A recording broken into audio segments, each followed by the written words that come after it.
பாரத போரில் கர்ணனை வீழ்த்திய அர்ஜுனன் கர்ணன் இறந்த பின்தான் தெரிந்து கொள்கிறான் கர்ணன் தன் அண்ணன் என்பதை.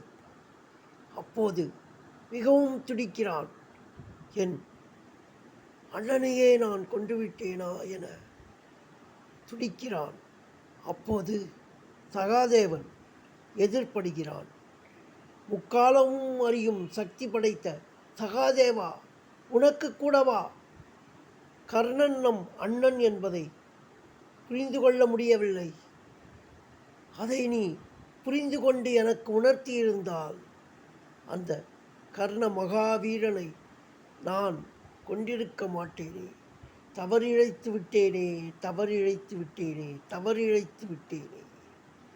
இப்படித்தானே அர்ஜுனனின் மைண்ட் வாய்ஸ் அப்போது புலம்பியிருக்கும். ஒரு கற்பனை பேஸ்ட் ஆன் மகாபாரதம்.